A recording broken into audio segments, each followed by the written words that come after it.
Congress PAC సమావేశంలో కీలక అంశాలపై చర్చించారు నేతలు. ప్రతి వారానికి ఒకరోజు మంత్రులకు ప్రభుత్వ పనులకు సెలవు, పార్టీ పనులపై దృష్టి పెట్టాలని నిర్ణయించారు. పార్టీ నిర్మాణానికి పటిష్టపరచడానికి అంతా కలిసి పనిచేయాలని నిర్ణయించారు. పార్టీని పటిష్టపరచడం చాలా ముఖ్యం.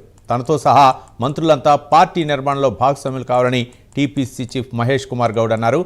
పీసీసీ అధ్యక్షుల ఆదేశాలను అందరం పాటించాలన్నారు. పార్టీ నాయకులు చేస్తున్న పనులపై ఏఐసీ ఇన్ఛార్జి మీనాక్షి నటరాజన్ సమీక్ష చేయాలన్నారు.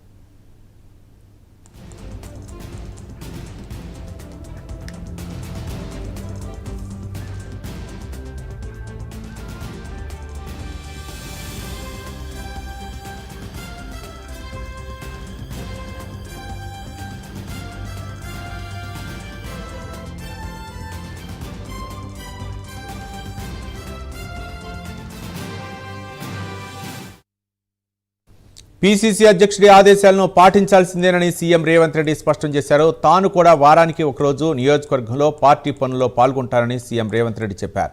పీసీసీ అధ్యక్షుడు ఏ నియోజకవర్గం కేటాయిస్తే అక్కడికి వెళ్తానని చెప్పారు. మంత్రులు, ఎంపీలు, ఎమ్మెల్సీలు, ప్రభుత్వ సలహాదారులు, కార్పొరేషన్ల చైర్మన్లు, సీనియర్ నాయకులు ప్రతి వారం ఒక నియోజకవర్గానికి పార్టీ పయనిపై వెళ్లాలన్నారు సీఎం. ఎవరు ఎక్కడికి వెళ్లాలన్నది పార్టీ అధ్యక్షుడు నిర్ణయిస్తారని చెప్పారు. నేటి నుంచి మంత్రులకు, ఎంపీలకు, ఎమ్మెల్సీలకు, ప్రభుత్వ సలహాదారులకు నియోజకవర్గాలను మహేష్ కుమార్ గౌడ్ కేటాయించనున్నారు.